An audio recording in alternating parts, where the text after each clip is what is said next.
ভূমিকম্প হলে করণীয় কি এবং ভূমিকম্প থেকে আত্মরক্ষার বিশেষ কোনো দোয়া আছে কি না?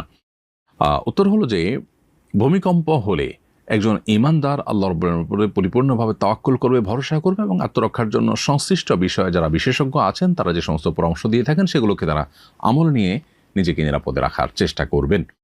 সেই সাথে ভূমিকম্পের সময় কিংবা আগে থেকে সুস্থ স্বাভাবিক সময় থেকেই আল্লাহ রাব্বুল আলামিনের কাছে একটা দোয়া আমরা নিবেদন করতে পারি, যেই দোয়ার মাধ্যমে আল্লাহ সুবহানাহু ওয়া তাআলার কাছে ভূমিকম্পের মাধ্যমে ধ্বংস, মৃত্যু বা ক্ষয়ক্ষতি থেকে আমরা বেঁচে থাকতে পারি, আত্মরক্ষা করতে পারি।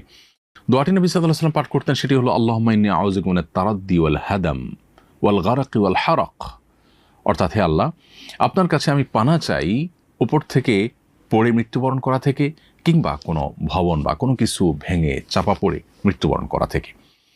এখানে পরিষ্কারভাবে যে দোয়া করা হয়েছে তার মাধ্যমে ভূমিকম্পের মৃত্যু বা ভূমিকম্পে ক্ষতিগ্রস্ত হয়ে মৃত্যুবরণ করা থেকে বাঁচার সুস্পষ্ট দোয়া আল্লাহর কাছে রয়েছে। অতএব এটিকে আমরা নিবেদন করতে পারি এবং স্বাভাবিক অবস্থাতে এটি আমরা বারবার করে আল্লাহ তাআলার কাছে পড়তে থাকতে পারি। পরিবারের সব সদস্যদেরকে আমরা শিখিয়ে দিতে পারি, আল্লাহুম্মা ইন্নী আউযু বিকা মিনাত তারাদ্দি ওয়াল হাদাম ওয়াল গারাকি ওয়াল হারাক।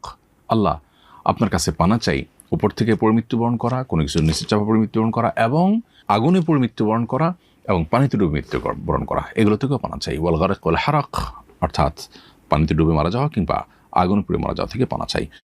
ওয়া আউযু বিকা আন ইয়াতাখাব্বাতানি আশ-শায়তান ইনদাল মাউত, আর মৃত্যুর সময় শয়তান আমাকে প্ররোচিত করে, প্রতারিত করে, ওয়াসওয়াসা দিয়ে, কুমন্ত্রণা দিয়ে বিভ্রান্ত করে বেঈমান করা থেকে আপনার কাছে পানা চাই। ওয়া আউযু বিকা আন আমুতা ফি সাবিলিকা মুদবিরা আও আমুতা লাদিগা, এবং আপনার রাহে কখনো জেহাদে গেলে আমি যেন পেছনে ফিরে না আসতে হয়, বরং আমি যেন জেহাদের সামনের দিকেই অগ্রসর হতে পারি, এবং আমি যেন কখনো সাপের দংশন মৃত্যুবরণ না করি।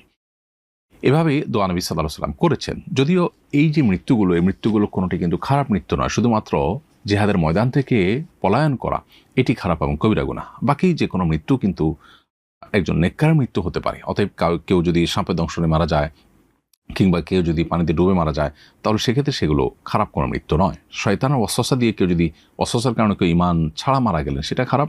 আবার সেই সাথে কেউ যদি আল্লাহর রাহে জেহাদ থেকে পলায়ন করেন, সেটা খারাপ। এর বাইরে বাকিগুলো কিন্তু স্বাভাবিক। তারপরেও আমরা সুস্থ স্বাভাবিক সময় আল্লাহর কাছে তওবা করে ভালোভাবে মৃত্যুবরণ করতে চাইব।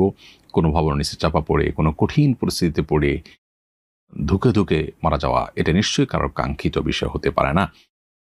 অতএব আমরা আল্লাহ তাআলার কাছে দোয়া করব। এরপর যদি আল্লাহ না করুন কাউকে আল্লাহ তাআলা ধরনের পরিস্থিতিতে ফেলেন, তাহলে তিনি সবর করবেন, এবং প্রত্যেকটা কষ্টের বিনিময় আল্লাহ তাআলা বান্দাকে দিয়ে থাকেন। অতএব সবর করতে পারলে তিনিও বিনিময় লাভ করবেন। আমি আবারও দোয়াটি বলছি, আল্লাহুম্মা ইন্নী আউযু বিকা মিনাত তারাদ্দি ওয়াল হাদাম ওয়াল গারাকি ওয়াল হারাক ওয়া আউযু বিকা আন ইয়াতাখাব্বাতানি আশ-শায়তানু ইনদাল মাউত ওয়া আউযু বিকা আন আমুতা ফি সাবিলিকা মুদবিরা আও আমুতা লাদিগা। দোয়াটি অত্যন্ত অর্থবহ। আল্লাহর রাহে থেকে আমরা পিছপা হয়ে পলায়ন করতে গিয়ে মারা যাওয়া এবং শয়তানের ওয়াসওয়াসা এটা নিয়ে মারা যাওয়া অত্যন্ত খারাপ এবং গর্হিত। আল্লাহ আমাদের সব ধরনের এই মৃত্যুগুলো থেকে হেফাজত করুন এবং স্বাভাবিক ঈমানের সাথে নেককারদের মৃত্যু আল্লাহ তাআলা আমাদের সবাইকে নসিব করুন। ভূমিকম্পের সময় বাড়ি ভেঙে যদি কোনো মানুষ মারা যায়, তাহলে বাড়ির মালিক ক্ষতিপূরণ দিতে বাধ্য হবে কিনা? উত্তর হলো যে প্রথমত দেখতে হবে যে ভূমিকম্পে যে বাড়ি ক্ষতিগ্রস্ত হয়েছে সেখানে বাড়ি নির্মাণে কোনো ভায়োলেশন হয়েছে কিনা, সেখানে বড় ধরনের ত্রুটি ছিল কিনা। যদি এমন হয় যে যিনি বাড়ি তৈরি করেছেন, বাড়ি মালিক, তিনি ত্রুটিপূর্ণ বাড়ি তৈরি করেছেন, নকশার বরখেলাফ করেছেন, প্রচলিত নিয়মের ব্যত্যয় ঘটিয়েছেন, নিজের মন মতো করেছেন, এবং তার এই কর্মকাণ্ডের মধ্য দিয়ে মানুষের জীবনকে হুমকির মধ্যে তিনি ফেলেছেন।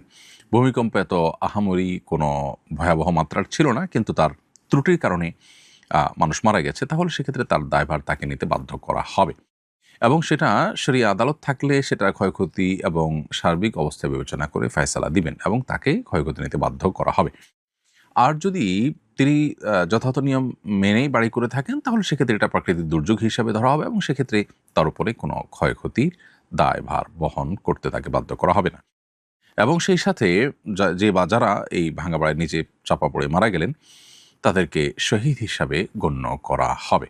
তারা আল্লাহ তাআলার কাছে শাহাদাতের মর্যাদা লাভ করবেন যদি তারা ঈমানদার হিসাবে মৃত্যুবরণ করে থাকেন। একজন সোশ্যাল মিডিয়ায় লিখেছে, ভূমিকম্প হলে পুরুষরা দৌড় দেয় আর নারীরা নিজের ওড়না খোঁজে। এরকম দুর্যোগ মুহূর্তে ওড়না ছাড়া বেরোলে গুনাহ হবে কিনা, শরীয়ত এক্ষেত্রে নির্দেশনা কি দেয়? প্রথম কথা হলো যে যে বা যারা সোশ্যাল মিডিয়াতে এই ধরনের কথা লিখছেন যে ভূমিকম্প হলে পুরুষরা দৌড় দেয় আর নারীরা ওড়না খোঁজে, এখানে নারীদের ওড়নার কারণে তারা কিছুটা পিছিয়ে আছে এরকম একটি ধারণা হয়তো তারা দেওয়ার চেষ্টা করছেন জ্ঞাতসারে কিংবা নিজের অজান্তে। আমি বিনয়ের সাথে তাদেরকে প্রশ্ন রাখতে চাই, কোনো পুরুষ যদি ভূমিকম্প যে মুহূর্তে আঁচ করেছেন, টের পেয়েছেন, ওই সময় তিনি যদি হাফ প্যান্ট পরা থাকেন কিংবা শুধুমাত্র আন্ডারওয়্যার পরা থাকেন, তিনি কি লুঙ্গি বা প্যান্ট কিছু একটা পরে তারপর দৌড় দিতে চাইবেন না? সেক্ষেত্রে তার এই যে একটা লুঙ্গি বা প্যান্ট কিছু একটা পরে অন্তত তাকে দৌড় দিতে হচ্ছে, এটাকে তিনি কি আসামের কাঠগড়া দাঁড় করাবেন? এটা খুবই কমন একটি ব্যাপার। আল্লাহ রাব্বুল আলামিন নারী এবং পুরুষকে সৃষ্টি করেছেন, প্রত্যেকের শরীরের কাঠামো আলাদা আলাদা বৈশিষ্ট্য দিয়ে সৃষ্টি করেছেন। অতএব একজন নারী তিনি তার লাজুকতা থেকে, তিনি তার সম্ভ্রম রক্ষার খাতিরে তিনি ওড়না খুঁজে তারপরে তিনি আত্মরক্ষার চেষ্টা করবেন, সেটা খুবই স্বাভাবিক।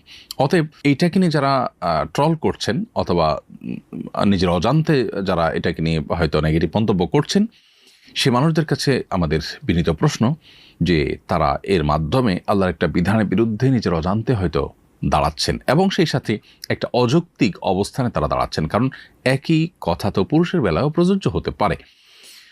আর পাশাপাশি আরেকটি গুরুত্বপূর্ণ বিষয় হলো, ভূমিকম্প হলে বিশেষজ্ঞরা বলছেন দৌড় দেয়া নয়। অতএব ভূমিকম্প হলে দৌড় দিয়ে পলানোর চেষ্টা করা, এটা বেশিরভাগ ক্ষেত্রেই বিপদের কারণ হয়ে থাকে। অতএব এই অযৌক্তিক একটি কাজের ক্ষেত্রে আবার ওড়নাকে দোষারোপ করা অথবা নারীকে নিয়ে ট্রল করা, মেয়েদের সীমাবদ্ধতার বিষয়কে নিয়ে হাসাহাসির পাত্রে পরিণত করা, এটা মোটেই উচিত কোনো কাজ নয়। এটা দায়িত্বশীল মানুষের মন্তব্যের মধ্যে পড়ে বলে আমি মনে করি না।